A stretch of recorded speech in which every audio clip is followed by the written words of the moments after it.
welcome to the DMV's Vibe Podcast. I'm Miss Pink, And now Fearless Swagger. and today we have a special guest with us. None other than Miss Jazmin Elaine is joining us today. Hey, friend. Hey. So y'all saw we advertised the show. If you didn't watch last week's intro show, please go back and watch it.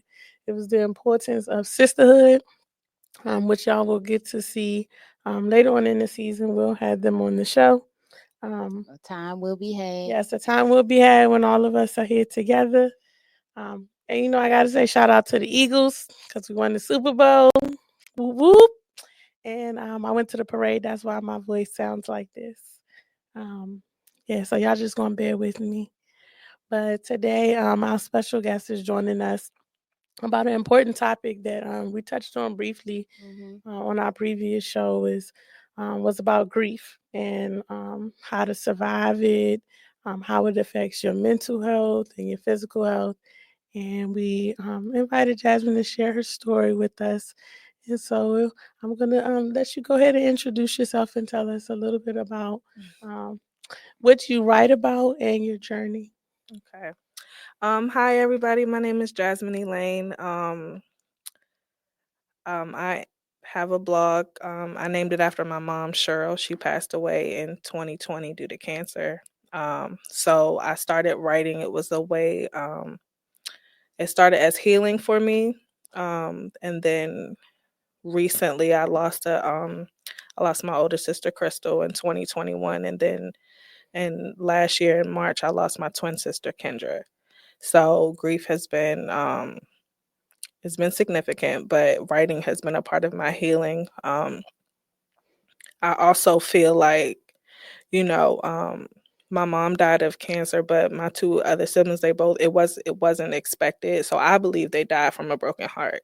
So a part of my why is to kind of like bring awareness to grief, because sometimes people don't want to acknowledge it and then it catches up to you and then it's like you're too far gone. So my why, I just want to like break generational curses, and I just wanted to like stop, you know. And definitely, we've talked about mental health on just about every show that we've done because it can affect you when you try to suppress certain things. And writing was one of the ways that I know that I've said that it has worked for me is being able to write certain things down and being able to process emotions. Um, if you could break down your journey a little bit to just explain to us from the journey from losing your mom into your older sister. So my mom, she got diagnosed with cancer in 2018. So a lot of times there's this thing called anticipatory grief, where you're like grieving leading up to the actual passing. So I started initially writing to cope with her diagnosis. Um, and then of course she passed away. Then I started the blog in 2020. It was during the pandemic, so you know, dealing with grief and being locked up in the house. I live by myself, so it was just like it was a lot, but it was just a way of me to cope. And then people they started reading it and they could relate. So then I'm like, okay, I'm not the only one. So then I was able to build like a community. I was able to build a community. My sister Crystal, she died 18 months after my mother passed, and again that was unexpected. But she passed due to COVID, and she didn't have any like other health challenges. So I'm like, COVID for real, like that took you out. Like she done been through so much. So that's why I say I believe she died from a broken heart. Um, and so then a sibling loss is completely different. Like your parents, you expect um, nothing prepares you for losing a parent, but your parents, you expect them to go. Your sibling, we supposed to be at the nursing home, chilling. I need you. I don't have children right now, but when I do, like, I need you to watch these kids. I need you to be the auntie. So, um, that was just like another blow.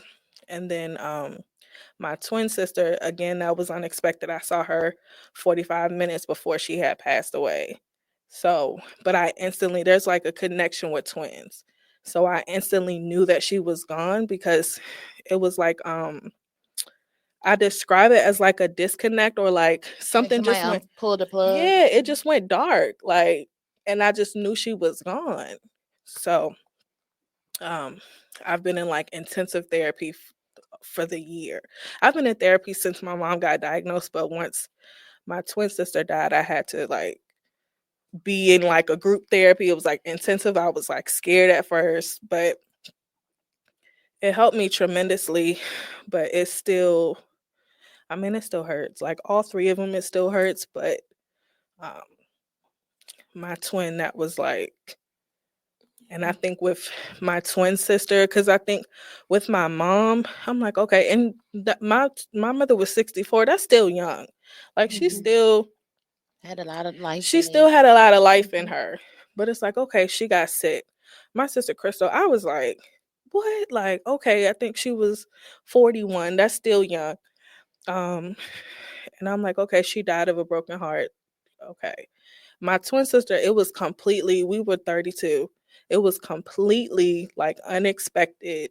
And I felt like, I don't know if it's like, well, I do, but it's like something in the family that like crept up because, and I don't really talk about the cause of her death just out of respect for my dad, but the cause, what she passed away from my grandmother, my maternal grandmother, who we never met, it was similar things. So I'm like, this skipped generations.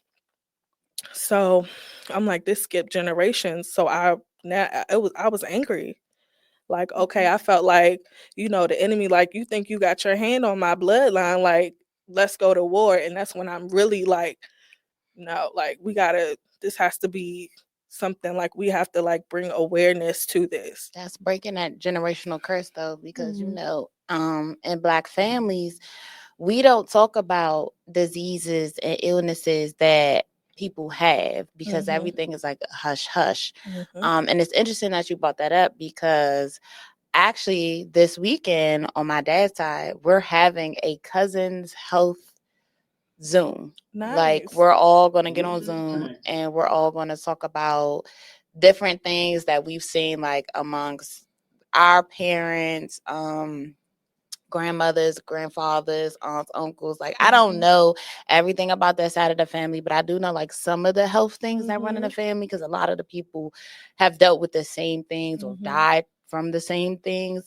But it's really something that I feel like really the Black community, we really got to stop keeping stuff on the hush and I don't want nobody to know I got this. I don't want nobody, but because like you said, it skipped a generation. So it's your grandmother had it. And okay, none of her kids had it, but then it came down to the grandkids. So it's like nobody. I was completely knew. Right. And then my thing is that's my twin, so I'm like, am I right? But also, I think that it's more acceptable if somebody passes away from, cancer or a heart attack or something like that. But addiction is real too, and a lot of times people, it becomes hush hush. Nobody wants to talk about it. But if you think about it, somebody might be on drugs or they're dealing with whatever they're dealing with, and drugs is their vice.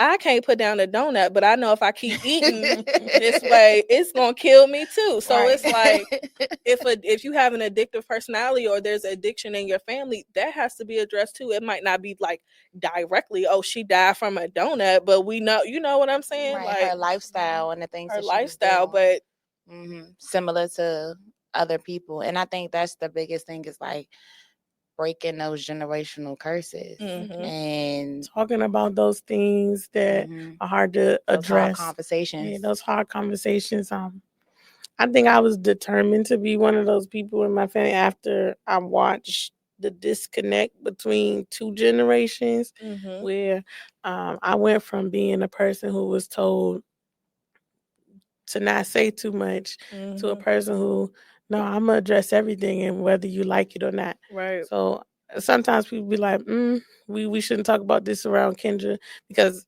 they know I'm not going to be quiet about it. If it's something that's affecting everybody or something that should be addressed as a family, we're going to talk about it. But um, I think that's just something that, like we talked about on other shows, that don't know how our grandparents may have been raised, but at some point, just because you were taught a certain way didn't make it the right way. Right.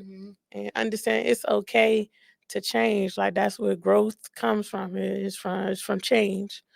Um, One of my questions to you is, at at what point um, did you feel that your mental health was starting to like affect like your daily life? So this is funny. So I got into therapy because I thought so when I was dealing with my mom, I kept forgetting everything. Like I had like short-term memory loss. Like it was really bad.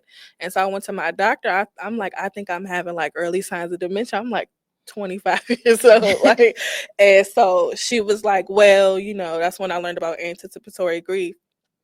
And she was like, well, try to do therapy first. So that's what made me start going. But it's like the brain fog, just being like agitated all the time. And then I also needed, like, I was having really bad panic attacks where I'm sitting there, the room is closing in on me and I'm like, Lord help me.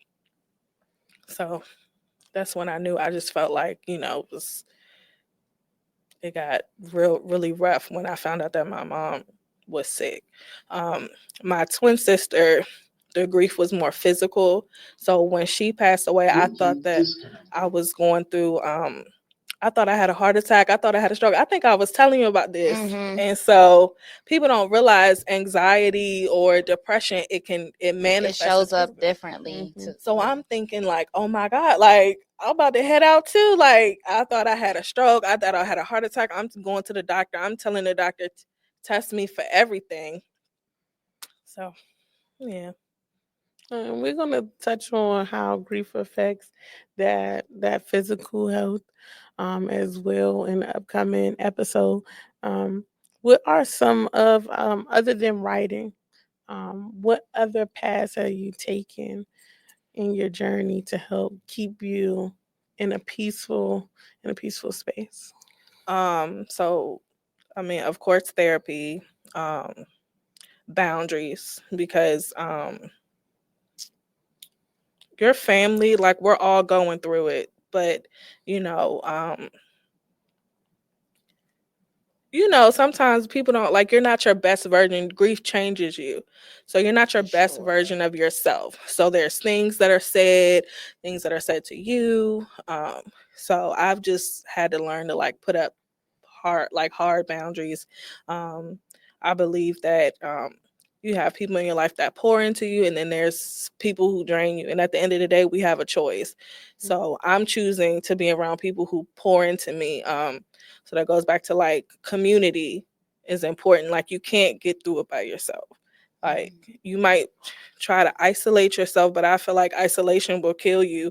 And that's how people end up in addiction or, in a bad situation. And it's like, oh, dang, I just saw them the other day. They seemed all right. Like, no, we're putting on masks. So you have to find somebody who has the capacity. Who has the capacity. You just need like a good community. I go to Community of Hope, so that's a AME. Yeah.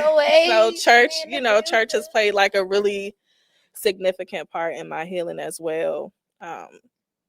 So yeah. So I would say like, outside of writing, it would be therapy, boundaries, and community. That's been helping me along the way. And how often did you blog? So that's the thing. That's the thing. So I write all the time. Like, I have notebooks. I have my computer is full. I'm gonna need a new one soon. But a part of me is what I write about is heavy. So sometimes, which I'm trying to learn how to just like fully walk into this, but it's heavy. So sometimes I'm afraid to put out what I'm feeling. if that makes sense. I don't just only like write blogs. I have poems, but sometimes I'm like, ooh, is that a little too dark? Like, can these people handle it? But at the end of the day, somebody feels the way that I feel. So I'm working more on consistency, but I try to write, well, not write, but I try to post at least once a month, but I'm picking that back up. Okay. And if anyone wants to see that blog, where can they find it? You can find me at jazminelaine.com. And then I'm also on Substack. So you can, when you click on my website, you'll click on Cheryl's Girls blog, and then it'll take you to the Substack. And then you can subscribe. I have a free subscription and I have a paid subscription. So the free subscription, you'll see my blogs, my poems. The paid subscription will be like more like in depth of what I was thinking about when I wrote the poem or the blog, all that. Just yeah. I love that for you.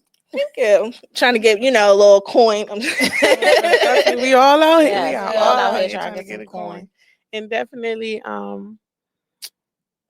understand writing and blogging and how sometimes your thoughts, once you release them, you don't realize how dark they are until you have grown a little bit. You look back at it and like, I can't believe I was there. How did your journey, were you already very spiritual prior to that journey, or did it strengthen that your bond and your walk with God? So I was already, me and God, we go together real bad. But I've also felt very connected to the spiritual world or whatever. Ever since I was like a little girl, I used to have like dreams of people who I've never met. They passed away before me. Then my mom will show me a picture and I'm like, oh, I know her, specifically my grandmother. But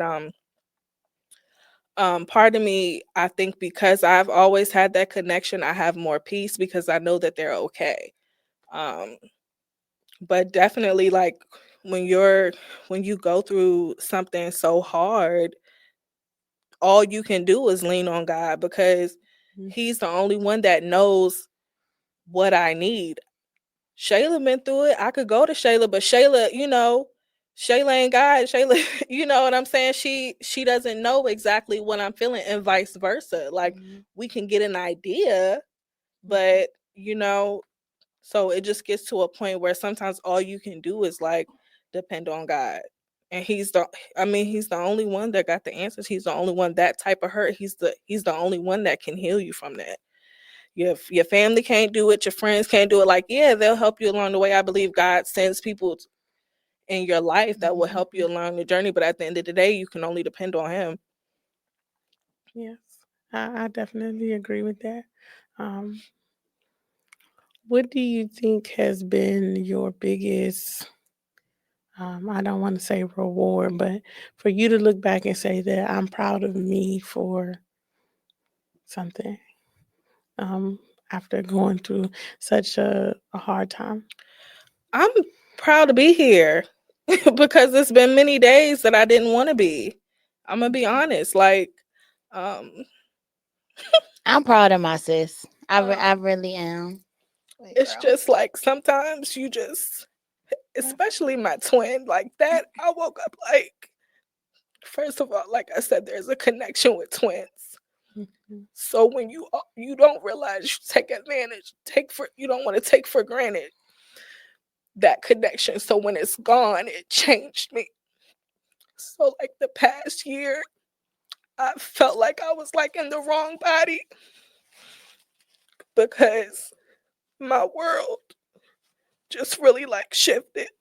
It shifts anytime, but like I said, like your mother is hard. You came from her womb. So that's a different spiritual disconnect that happens, but you expect your mom to go, whether you're ready or not.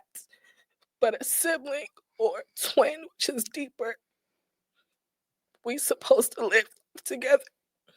So, like I said, I just remember my boyfriend the day that she died. I was just like in a daze. I had to tell my father that his daughter was dead. So my boyfriend was like, hey, are you okay? What are you thinking about? And I said, I want to be with them. So I'm proud of me to keep pushing because it's been days where I didn't want to. Mm. But I understand. I feel like I get this vision all the time. I feel like my twin sister, she had a choice. So what happened was the day that I saw her, I knew she wasn't well. I didn't know what was wrong with her. She didn't have any like health issues that I knew about. But when I saw her, I knew she had to go to the hospital. So I had called 911. They come, they check her out. They said that like her heart was like beating twice as fast as normal. And she was like, I'm not going to the hospital. She was very like adamant, I'm not going to the hospital. So she signs the little iPad refusing the service. And so I'm like, Kendra, do you know what you're doing? And she was like, yeah, I just want to go to sleep. I don't want to go to the hospital. I'll go to the hospital later. And I'm like, go to sleep. I just remember yelling. I'm like, you don't look like you won't wake up. And she's like, I'm fine. I'm gonna go to sleep. But I just knew something was wrong. So I said, I love you. You're a grown woman. I can't, I can't force you to go. So I remember I was calling my father to get him to come and make her go to the hospital. And she was very much a daddy's girl. Like, whatever my father said, like, you better get up, And so when she said, I said, I'm gonna call dad. I'm calling dad, and you gonna get up. So she was like, I don't care. I don't want to go. I'm going to sleep. And so in my mind, how it went, I believe she saw my mother and my sister waiting. I think she had a choice to go. And that's okay. And so sometimes I joke and I'm like, shoot, if I see that light, I'm gone. Like, don't give me the choice. But I feel like she passed like a rod. Like, you got it. You know what I'm saying? So even in her death, there's so much to learn. Because what she died from, I didn't know that you could die from that, So, like I said, I'm just glad that I'm still here and just keep pushing. Sometimes I wonder if they're proud of me. But I just know that, like, I feel that they are. In my dreams, I feel like they're always, like, encouraging me, so I know. So I have to keep going because what killed them is not going to kill my children or my nieces and nephews or the generation to come. It just won't. Like, it has to stop with me. But I know that she left this world knowing that I would be okay. So, sorry. No, it's That's okay. okay. It's okay. It's okay. I know you probably need a moment to go ahead and gather yourself up. I want to ask my co-host this question, and I'm not trying to make you cry, because we're gonna get deep next week too. Oh yeah, I know. With your loss, as we've talked about it briefly throughout our podcast, and I've watched you go through a lot of phases. Can you talk a little bit how it affected your mental health? It's so funny that you asked that because I actually was talking to my students the other day, and I told them that they are getting a better teacher this year than what they had last year. I went through a lot of emotions and a lot of different feelings. I am at peace with my mother's death because my girl was fighting 2 types of cancer. So I literally was watching the person that gave me life lose hers. And I never was I never was angry with God. Like, I looked at it as my mother fought cancer the best way she knew how, and that was to get it to go.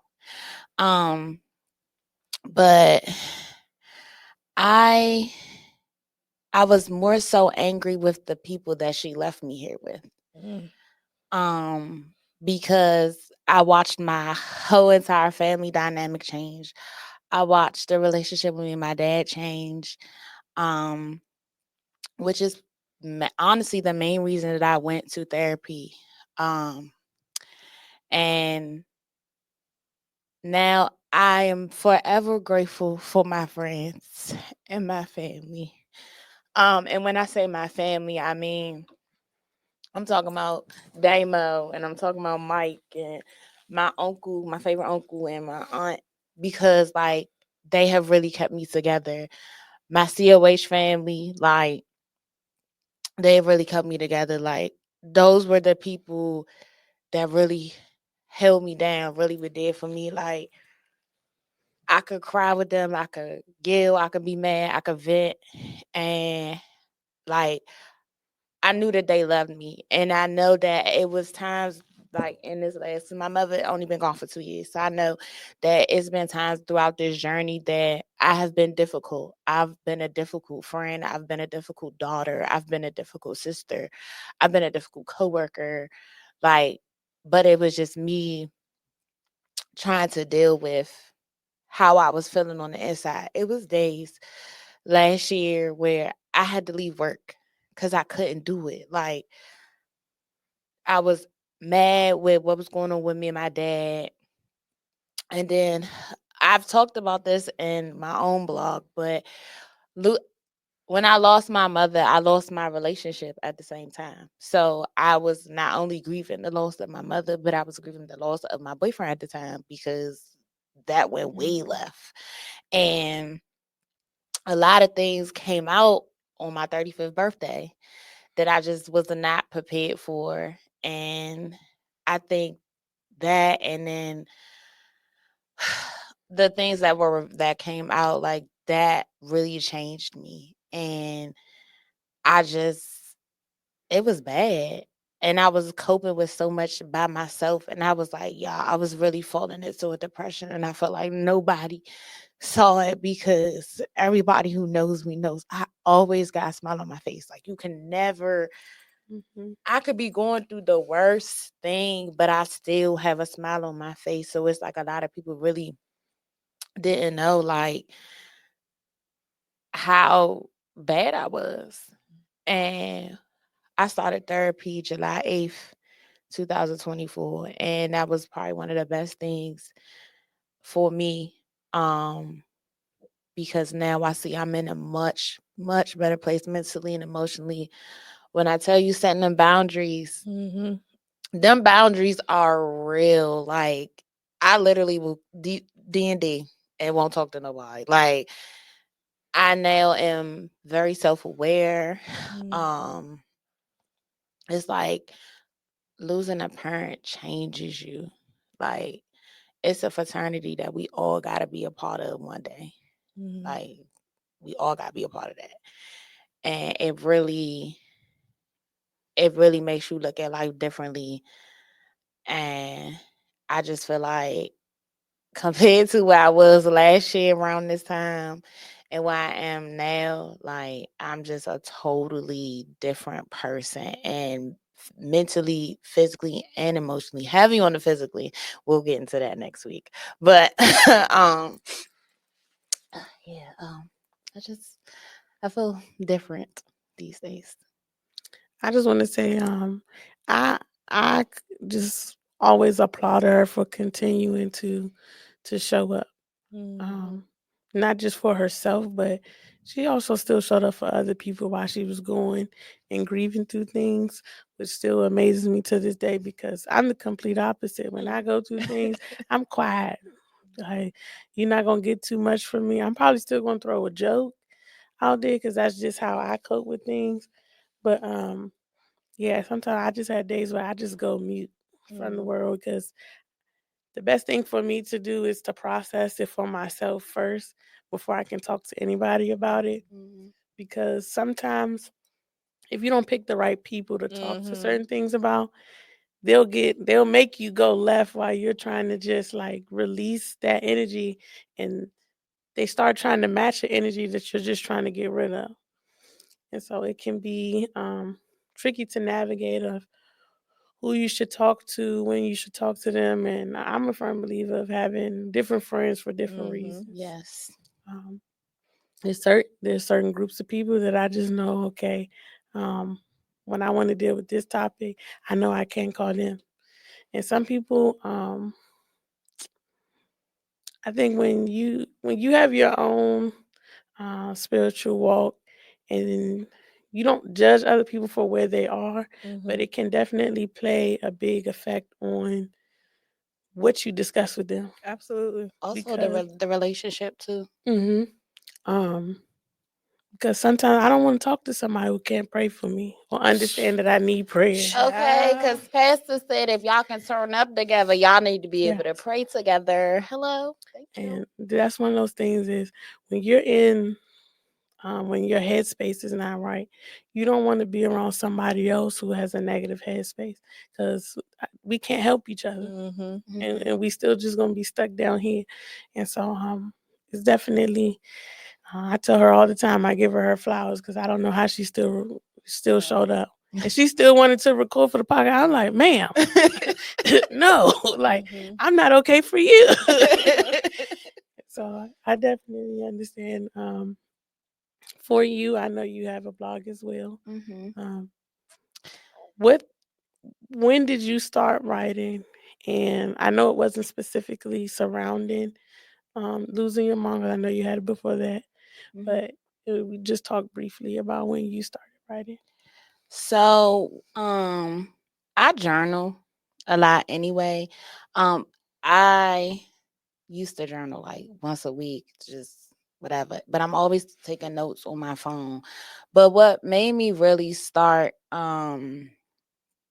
really sharing my grief journey and incorporating it with my fitness journey, because it played a major role. Like, I tell people all the time that working out literally saved my life. And it's not just the physical part of working out, it's the mental and the emotional piece as well. I think when I realized that I started to see how much weight I was gaining, and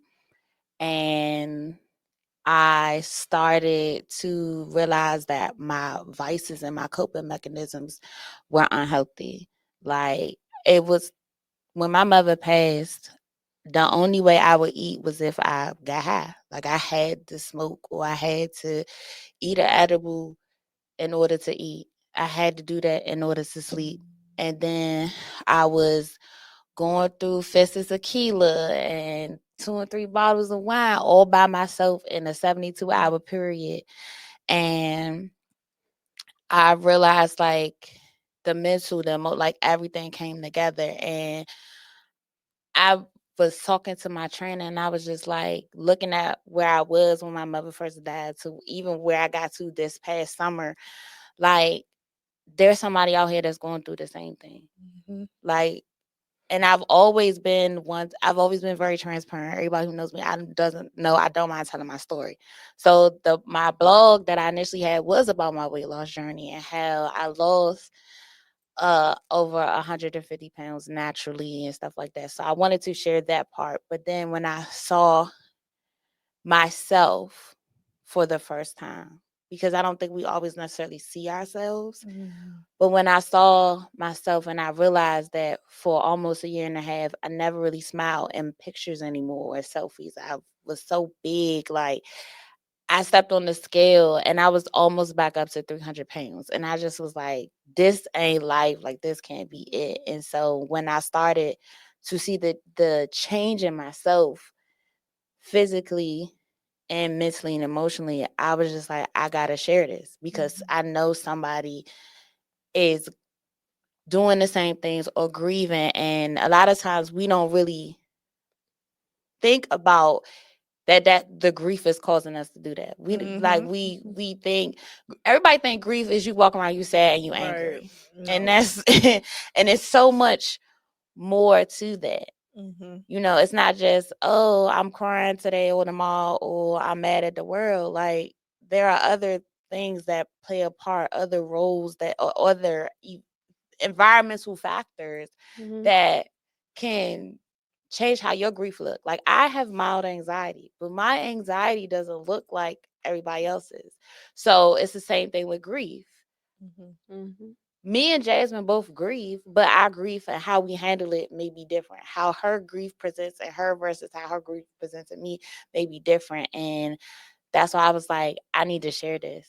I need to get this out. I need people to see it. And so the anniversary of my mother's death last year, the first year, was when I actually, that was the first blog I put back out in like 5 years.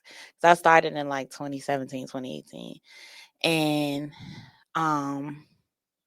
when I started to realize that people were relating to that and really starting to, like they was feeling how I was feeling, then it was like, okay, I need to keep going. And now I need to incorporate how the grief affected the physical and the mental part of me and how it literally changed me.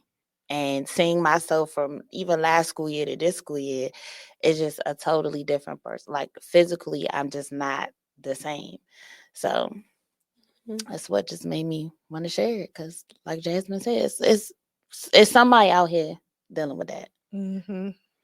Yes, it definitely is. Someone somewhere can always relate to something, and whether you feel like you're by yourself, whether it's one person or 100 people that agree with you, it gives you kind of like a confirmation that okay, this is the first step. I have a couple more steps to get where I'm trying to go, but the first step is just acknowledging and doing the self reflection. I know self reflection helped me a lot to be able to, I don't want to say grieve better, but I'll say how I process and I'm able to move past loss is a lot better now than what it was, I would say, in 2020. Um, a lot of things happen over the last couple of years, and the podcast has been one of the biggest outlets for us to discuss a lot of different things that we've been through in our personal journeys. And sometimes I get messages on the podcast page, just like y'all vulnerability is admirable because a lot of people don't want to discuss a lot of the things that we talk about. And I think that's one of the goals that I've always had because it's not just helping me, is also helping other people to be able to talk about certain things or at least start the conversation to certain things that you're not alone. Addiction is a regular thing. Mental health is something that should be discussed, not just as a sidebar conversation, but as an everyday conversation with family, friends, and I even say even with work, because sometimes your job can be your your job can be somewhat paralyzing to your mental health. And when people look at my sick leave and they be like, "You don't have none," because I take mental health days. And get the doctor to sign them FMLA paperwork. You can get the mental health. Listen, take them days. Like as a teacher, they always would guilt us for not coming to school. Man, I'll call out in a heartbeat. I do not care. The building will be all right without me. Like, building and them kids. Because don't let me miss no day. They act like I've been gone for a whole week. But definitely take the mental health days. And some of y'all kids be needing mental health days. Listen, please. But the most important thing I want to say is I think about, how we go through things in our personal life and just being an adult. Just adulting can be rough. So imagine my heart goes out to people who are adulting and our parents. Because baby, some days I can't do it. Superheroes, my hat is off to you because I literally sent Jazz a post like last week or something. I was like, that moment where after working with kids all day, you can go home. You go home to no kids. No kids. Nobody's asking what we eating for dinner. Nobody's no. Nobody's waking you up on Saturday mornings asking for Cheerios. Like, y'all are the superheroes. What are you doing this weekend? Sleeping. Yes. So I lived that life for about 2 years, and all I can say is the first 6 months whooped my ass, y'all. Whooped my ass. Am I prepared to be a stepmommy again? Absolutely, but I'm telling you right now, I think I have way more patience and learn how to navigate things better now than I did 10 years ago. 10 years ago, whew, I think I probably had to drink every night after he went to sleep. And it's not that he was a handful, it's just that after you deal with life and then you have to come home and put on a happy face for a 4-year-old, that was a lot. That was a lot. So shout out to all the parents who are trying to navigate their mental health and still be a parent, a sibling, a friend, all of those things. Like, shout out to y'all. What do you think is the best advice you could give to someone who may be going through a hard loss? To give yourself grace. I think that for me, especially when my mom first passed, I'm like, it's been a month. I should be over this by now. Like, why am I still sad? Why can't I get out of the bed? Why can't I, you know what I mean? It's like it's not like there's no ending to it. Like, it's just something you learn to live with. But I feel like I was probably harder on myself than I needed to be, because if you need to lay in the bed, then lay in the bed. My therapist tell me if you can't get out of bed after day 3, then it's a problem. But just take the days, give yourself grace. Don't feel guilty for putting up boundaries, and don't feel guilty for being, or don't be mad or mean to yourself because you're sad, because it's real. Like, it's not, it's okay to like go through something, and you're trying to process it. Like, you can't just get up and move. Like, feel those emotions. Like, yeah. allow yourself to feel those things. Like, and I definitely agree. Grace is the biggest thing. And honestly, I will say, after losing my mom and really sitting back and really, because I had to extend myself grace. Yeah. Like, I'm like, girl, you just literally watched the woman that gave you life lose hers. Right. Like, yes. And then the build up, because when you're watching somebody say, you're worried about the person who said, so you're worried about doing any and everything for them.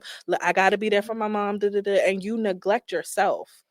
My mother was sick for 2 years. For 2 years, I didn't have no friends. I wasn't doing nothing. I was either I'm going to church and I'm going to go be with my mother. So you neglect yourself. Then she passes away, and then you got to figure out who you are. Like, the biggest thing that in therapy, like, I love my therapist. She was like, therapy part. Yes, in therapy. And I was just basically telling her that this summer I had to learn who I was without a mom. Like, I am not the same Shayla, Swagger, whatever y'all want to call me.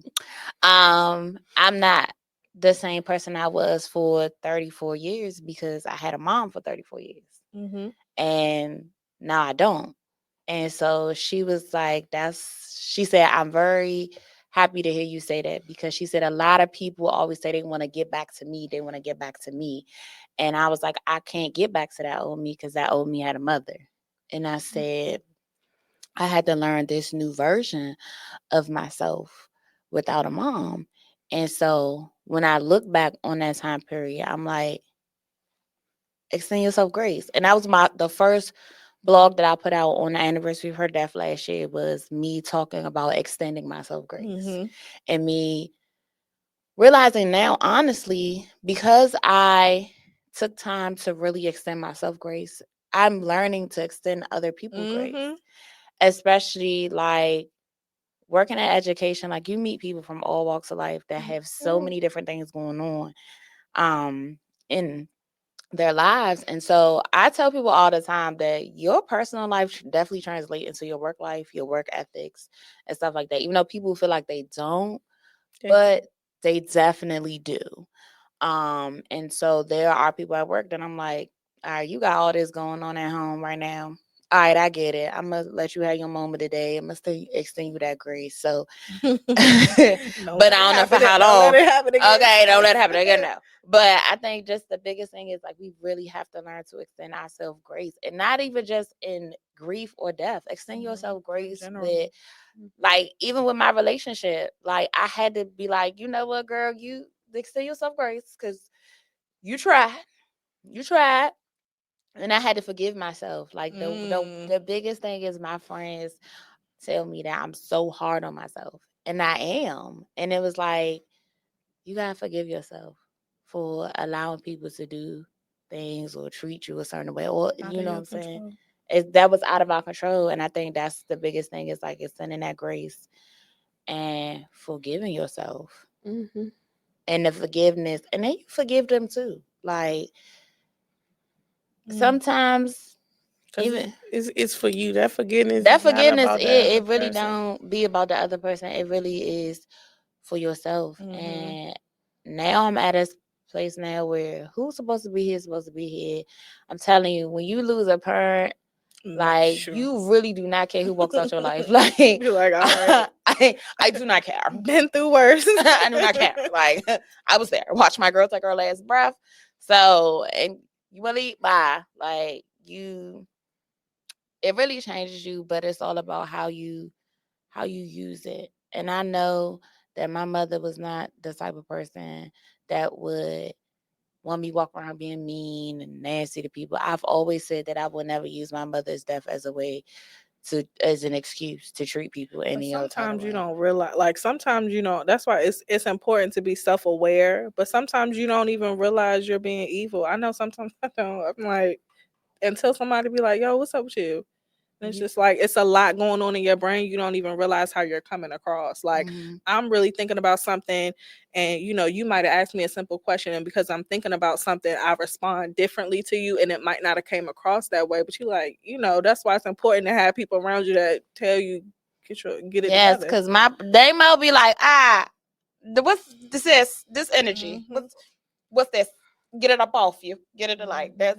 So it is good to have people that's gonna hold you accountable, and especially like people that's been there. Like I'm really grateful for the people that have been there for the last 2 years, especially my COH family. Like I'm so grateful for the Hope Pack family.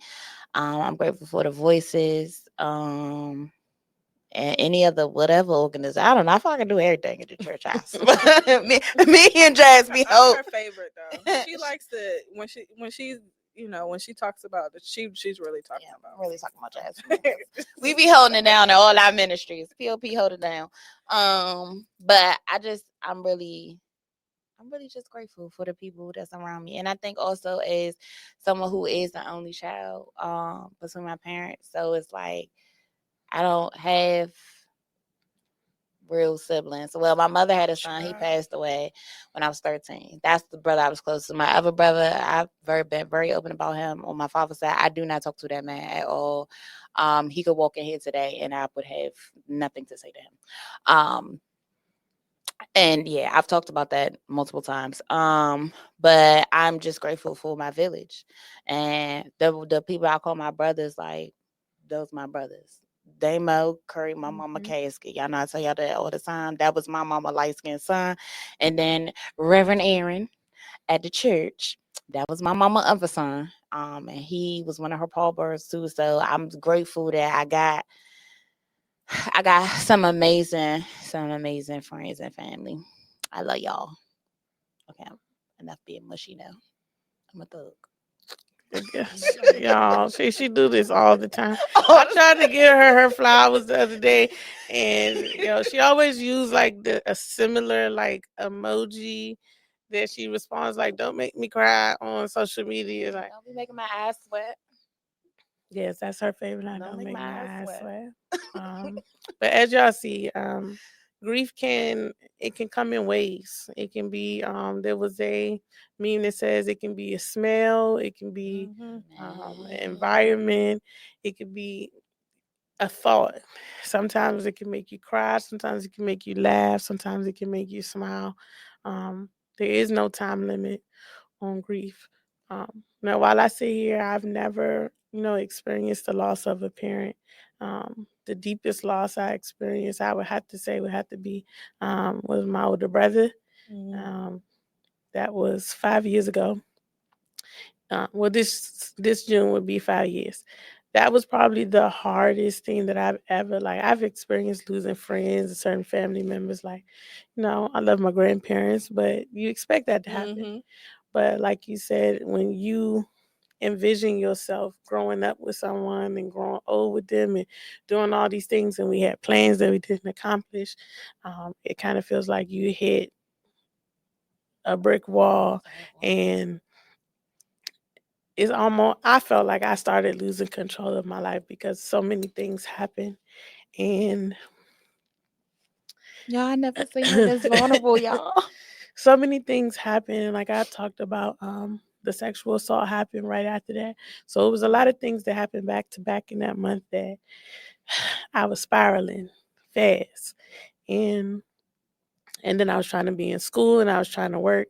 Them people should have fired me. I ain't gonna lie. Them people should have fired me because I was not working at all. I would drink all night, sleep half the day. I wake up at like 1 o'clock, 2 o'clock, do like 3 calls, and I'm finished work for the day. I don't know how I had a job. Um, but therapy was the one thing that definitely helped.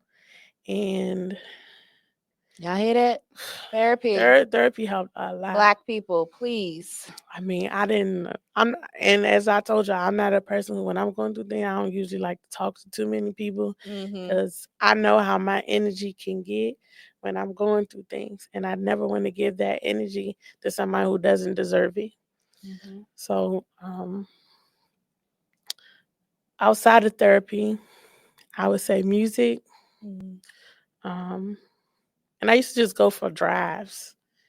Now, I don't recommend doing that though, because sometimes I would be so spaced out. I'll be like, what's that light, red or green? So I don't recommend always going for a drive. Um, Also, another thing for me was prayer. Amen. Amen. Prayer helped a lot. I still have my jokes, but I would say whenever I had a certain kind of energy around me, I felt like I would respond in a way that it was not who I wanted to be anymore. And so I had to distance myself from a lot of people. A lot of people didn't understand that. And I was in a space where I don't feel like explaining it. You shouldn't have. So You shouldn't, right? You don't have to. the biggest thing was my other brother, who eventually he will make his way onto the show. The bald head one. Yes, the bald head one. My Scorpio brother. Me and bro are so locked in that sometimes I might be having an off day and he just randomly hit me like, you good? I ain't posted nowhere. I ain't said nothing to nobody. It's just that's just how in much we are in sync. Most of the time it's just like, hey, you feeling off today? You good? It's just because me and him and my older brother, we were connected so tightly that it's like we always transfer energies no matter where we were. I would say almost 5 years later, I've gotten better with looking at pictures or hearing his voices from videos. The one thing I'm hoping I don't have to sit through again will have to be going to trial to sit through that again. Going through trial was like the day he was killed all over. And I did not think that it would affect me that much. But when that trigger, that re-triggering. The re-trigger was hard. In the courtroom, you can't respond how you want to respond. The person who did it is sitting right there. And how I wanted to react, I know that I would have ended up in handcuffs too. I think the hardest part was that Ring cameras are a motherfucker. I'm telling y'all right now. Ring cameras literally caught it from multiple angles. And Shout out to Shaq. listen, I did not know that they could connect to make a full fucking movie like that when you have neighbors and it's a ring.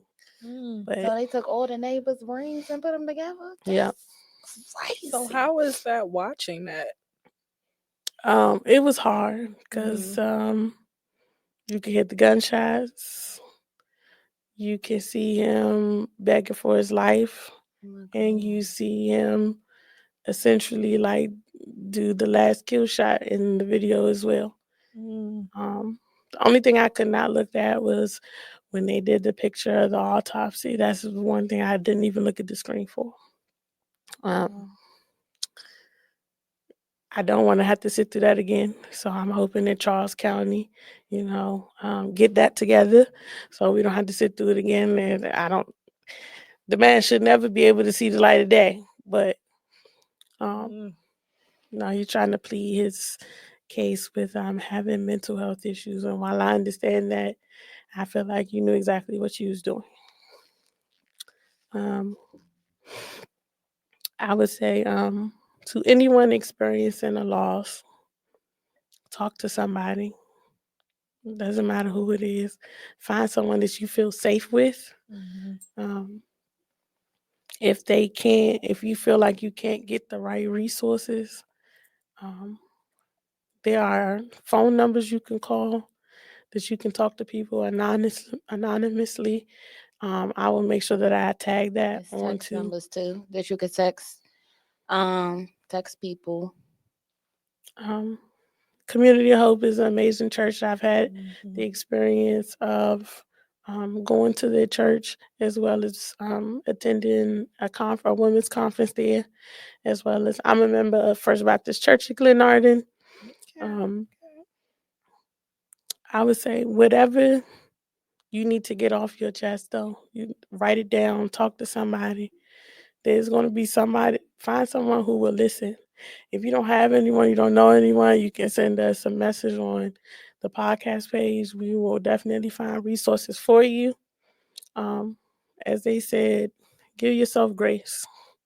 There's no amount of time to heal, but you definitely don't want your wounds to start bleeding onto other people. I think the biggest Regina King, she lost her son to suicide. And the biggest thing that I took away from one of her interviews was she said grief is love that has no place to go. And that's really what it is. Like, you never get over the loss of someone or the death of someone, especially somebody that you cared about. But you just learn how to cope with them not being here. And I tell people all the time, like, allow yourself to feel whatever it is that you feel. Like, there have been moments where I'm fine and I'll think about something and now I'm boohooing like a baby. Or there have been like smells or just any little thing. Like, my mother was a die-hard Dallas Cowboy fan. Like, that was our thing on Sundays. We sat down, we watching Red Zone from the time from 1 o'clock all the way up until they showed the last whatever to the night game. And I remember, so y'all know, like, I love football, but football has been hard for me because that was me and my mama's thing. And I remember the very first game that I watched in 2020, the 23 season. It was a night game. It was us, and I think it was the Giants, Cowboys and the Giants. CeeDee Lamb caught the ball for a first down. It was like a 40-yard pass, something like that. I boo-hoo cried. Like, I cried, and I called my brother, and I was like, I can't believe I'm sitting here crying because CeeDee Lamb got the ball. But I sounded like my mom. Like, I was like, oh my God, like, this is how she throwed her hands. Like, this is so... It was just like, to anybody that probably look crazy, but I'm like, that was what me and my mama did. Like, that was our thing. So it's been hard for me. Like, last year I was like not really into football like that. this past season, I'm getting a little bit better back in my rhythm because those that know me know, like, I done been to Pro Bowls and Super Bowl cities and all that. So, like, so football is life over here. So it was real hard. And I think about those things and I be like, dang, like, grief really is real. And it seems so small to some people, but like, that was such a big moment for me. Like, I really was sitting in the bed, boohoo crying when CeeDee Lamb caught the ball. Like, and I called my brother, and he was like, "It's okay, sis," because his mother was a Cowboys fan too. He a Cowboys fan, so it's like, hate that for y'all, man. Listen, it'll not be too much all on us. I really hate that for y'all. No, for real. But 'Cause y'all leaders said some delusional stuff, but that we'll say that for another well, at least the NFC East is the only conference in the league that everybody has a Super Bowl. Yeah. All right, we'll take that, but we still got the most. I want to add something. Mhm. If people, if somebody comes to you and they're expressing themselves and you don't know what to say, just don't say nothing at That all. part. Because a challenge that I've had, Listen. people say really stupid stuff. And it's just like, Sometimes you should ask, do you have the mental capacity for me today? Because I just be wondering. I've been told my family was cursed. We need to go see a priest to pray this curse up off of us. Just wild stuff. Yes, I Like, remember you telling me that. okay, we know that she's in a better place. I don't want to hear that right now. Like, just if you just don't, just listen sometimes. Yeah, and so I shared this in our last show is that sometimes as a friend I don't know what to say, but I'm happy that like when we formed our sister circle, with other people who may have experienced something similar as Shayla, that they can connect on something. Because the biggest thing I do is I'm a pray. I'm a pray Okay. for her, and she know I'll send it in a voice message in a Aw. heartbeat. Because sometimes if you haven't experienced that, you don't know the right words and you don't want it to sound just like you don't want it to sound cheesy. And so the biggest thing that I can do for you is just to pray for you to be in a better space. Yeah, absolutely. We always end our show with words of wisdom. And so it can be whatever you have on your heart, as well as I also want you to go ahead and plug any social media and your website. Okay, what's the words of wisdom? Mm.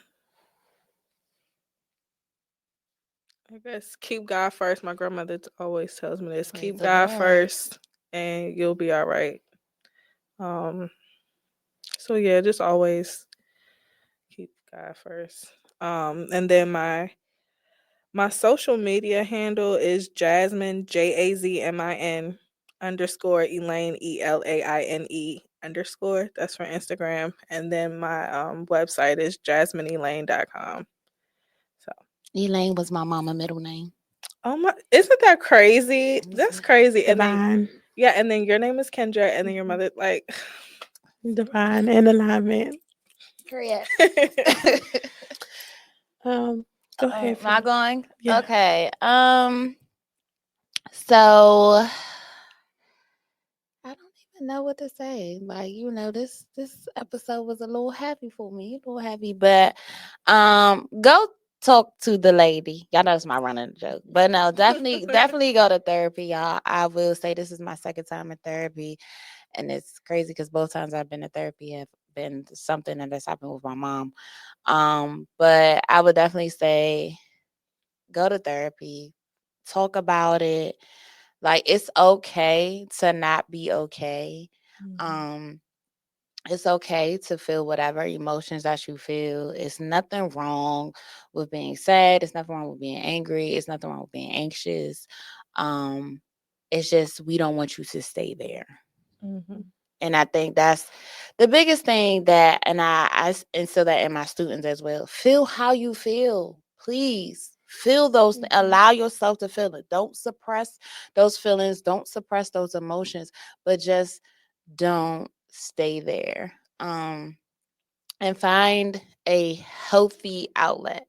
I think that's another big thing, that there are a lot of people that are literally just functioning through life, but they're not living. At one point in time, I felt like I was surviving, but I wasn't living and I wasn't thriving. Now I feel like I'm living and I'm thriving.